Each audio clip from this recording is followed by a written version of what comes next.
সাতক্ষীরা জেলার এক অবহেলিত জনপদে প্রতিষ্ঠা করা হয় জান্নাতুল ফেরদৌস মসজিদ, হাফিজিয়া মাদ্রাসা ও এতিমখানা। জেলার উত্তরাঞ্চলের অত্যন্ত অবহেলিত এক গ্রাম আখড়াখোলা। এই মসজিদটি এলাকার মানুষের বহু বছরের স্বপ্ন এবং আকাঙ্ক্ষার মসজিদ। আশেপাশে অনেক এলাকায় কোনো ভালো মসজিদ নেই, হাফিজিয়া মাদ্রাসাও নেই। দৃষ্টিনন্দন মসজিদে নামাজ পড়তে এখানে দূর দূরান্তের মানুষেরা হাজির হয়। ব্রিটেন প্রবাসী আশরাফুজ্জামান সমগ্র জীবনে তার সকল উপার্জনের একটি বড় অংশ ব্যয় করেছেন এই মসজিদ ও মাদ্রাসা প্রতিষ্ঠায়। নির্মাণাধীন মসজিদটির বাকি কাজ সুসম্পন্ন করতে তিনি সকলের কাছে সহযোগিতা চেয়েছেন। আমি যেটুকু পারছি আমি সব করছি।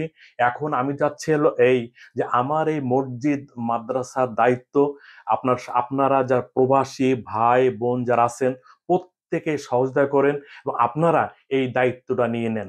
আমাদের মসজিদটাকে সহযোগিতা করেন, মাদ্রাসাকে সহযোগিতা করেন, যারা এই মাদ্রাসা যেন স্বয়ংসম্পূর্ণভাবে হয় এবং এই যারা ছেলেপিলে পড়াশোনা করতে পারে। এবং এর জন্য আপনাদের সবার কাছে আমি এই রমজান মাস উপলক্ষে সবার কাছে আমি সহযোগিতা চাচ্ছি। এলাকার মসজিদের অভাবে যারা নিয়মিত জুম্মার নামাজও আদায় করত না, তারা এই মসজিদ প্রতিষ্ঠার পর জামাতের সাথে 5 ওয়াক্ত নামাজ আদায় করছেন। আল্লাহ এই মসজিদের বরকতে অসংখ্য মানুষকে নামাজি হওয়ার তৌফিক দান করেছেন। এলাকার হাজারো মানুষের জন্য এই মসজিদ এলাকার গর্ব, এলাকার ঐতিহ্য। থাই গ্লাস সহ ফ্লোরের টাইলস এবং সামনে মেহরাবের ওখানে টাইলসের কাজ বাকি রয়েছে। 65 থেকে 70% কাজ সমাপ্ত হয়েছে। বাকি কাজ সমাপ্ত করতে এখনও 50 লক্ষ টাকার ঊর্ধ্বে প্রয়োজন। আপনারা একটু সাহায্য সহযোগিতা করলে আমাদের এই মসজিদের যে কাজগুলো বাকি আছে এই কাজগুলো হয়ে গেলে আমাদের জন্য খুব সুবিধা হয়। মসজিদের চলমান কাজ শেষ করার জন্য হিমশিম খাচ্ছেন স্থানীয়রা। মসজিদ প্রতিষ্ঠায় যারা সহায়তা করেছেন তাদের জন্য আল্লাহর কাছে দোয়া করেছেন। তারা আশা করছেন এই মসজিদের বাকি কাজ সুসম্পন্ন করতে সকলে উদারভাবে সাহায্য করবেন। এত সুন্দর একটি দৃষ্টিনন্দন মসজিদ নির্মিত হয়েছে, আলহামদুলিল্লাহ। এলাকাবাসী এবং দেশ বিদেশের যে সকল প্রবাসী ধনাঢ্য ব্যক্তি ভাইরা রয়েছেন, আসলে এই মসজিদ হওয়ার পূর্বে এলাকার লোকজন, বয়স্ক লোকেরা দূর দূরান্তে সালাত আদায় করার জন্য যেতেন। আজকে এই মসজিদটা হওয়ার কারণে আলহামদুলিল্লাহ তারা নিজ গৃহে সুন্দর জায়গায় এই মসজিদে সালাত আদায় করতে পারছেন।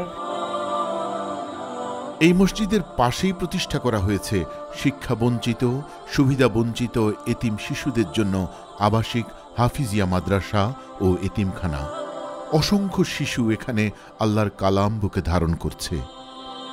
অনেকে দূর দূরান্ত থেকেও এই মাদ্রাসায় তাদের সন্তানদের কোরআনে হাফেজ বানানোর জন্য অধীর আগ্রহে অপেক্ষা করছেন। কিন্তু যথেষ্ট সুযোগ সুবিধা না থাকায় এ ধরনের কোনো ব্যবস্থা করা যাচ্ছে না। এই মাদ্রাসার শিক্ষকেরা আমাকে অনেক যত্ন করে। আমার বাড়ি পটুয়াখালী, আমার বাড়ি এখান থেকে 200 কিলোমিটার দূর। আমার যাতায়াত খরচও এখান থেকে দিয়ে দেওয়া হয় এবং যত যাবতীয় খরচ আছে সবগুলো এই মাদ্রাসা থেকে আমাকে দেওয়া হয়। আমার বাবা একজন অসুস্থ ব্যক্তি, আমার পরিবার থেকে মাসের খরচ দিতে পারেন না। আলহামদুলিল্লাহ বাইরে থেকে টাকা দেওয়ার জন্য আমি খুব ভালোভাবে এখানে পড়াশোনা করতে পারছি।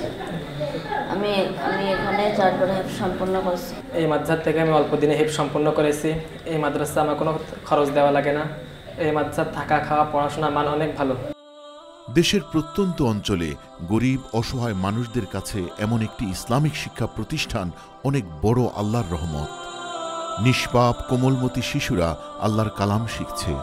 সুন্দর পরিবেশে থাকা খাওয়া সহ সব ধরনের সুযোগ সুবিধা পাচ্ছে। তারা দিনরাত দোয়া করছে প্রতিষ্ঠানের দাতা ভাই বোন ও পৃষ্ঠপোষকদের জন্য। ক্রমাগত বাড়তে থাকা নতুন হাফিজ ও আলিমদের জন্য নতুন করে মাদ্রাসা ভবন তৈরি করা জরুরি হয়ে পড়েছে। গরিব ও এতিমদের মধ্যে আল্লাহর কালাম মুখস্থ করার মতো অসংখ্য প্রতিভাবান শিক্ষার্থী অপেক্ষায় আছে। বর্তমানে প্রতিষ্ঠানের এক্সটেনশন ও অসমাপ্ত কাজ সম্পূর্ণ করতে সকলের দোয়া, দান ও সাদাকার বড়ই প্রয়োজন। এই মাদ্রাসার অনেক বৈশিষ্ট্য আছে। আলহামদুলিল্লাহ আমরা জানি যে মাদ্রাসায় 40 জন ছেলেমেয়ে, এখানে 40 জন ছেলেরা আছে, বাচ্চারা, এবং তাদেরকে উন্নত মানের শিক্ষা দেওয়া হয়। খাওয়া ফ্রি ব্যবস্থা করা আছে এবং অনেক সুযোগ সুবিধা দেওয়া আছে। ইতিমধ্যে আমাদের মাদ্রাসা থেকে 2 জন ছাত্র পবিত্র কোরআনুল কারীম হেফজ সম্পন্ন করেছে এবং বর্তমানে তারা শুনানি দিতেছে। তো আপনাদের যেই দোয়া এবং সহযোগিতায় আমাদের মাদ্রাসাটাকে আমরা এই পর্যন্ত নিয়ে আসতে পেরেছি। আমরা চাই যদি আপনাদের সাহায্য সহযোগিতা এবং আপনাদের দোয়া আমাদের সাথে থাকলে এবং আপনারা সাহায্য সহযোগিতা একটু বাড়িয়ে দিলে ইনশাআল্লাহ আমাদের মাদ্রাসায় প্রায় 100-র অধিক ছাত্র লেখাপড়া করতে পারবে। বাংলাদেশের সাতক্ষীরার অতি গরিব এলাকার হাজারো মানুষের প্রাণের মসজিদটির অসম্পূর্ণ কাজ সম্পূর্ণ করতে আপনারা এগিয়ে আসুন।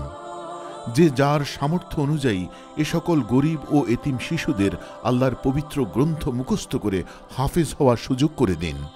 এই সকল গরিব মানুষের দোয়া আল্লাহ সবার আগে কবুল করবেন। এই মহিমান্বিত রজনীতে হাজারো গরিব মানুষের নিবেদন আল্লাহ কবুল করুন। মসজিদ মাদ্রাসায় দানের ফজিলত হচ্ছে সাদাকায়ে জারিয়ার সওয়াব।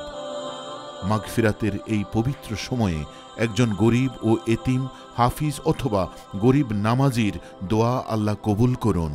আমিন।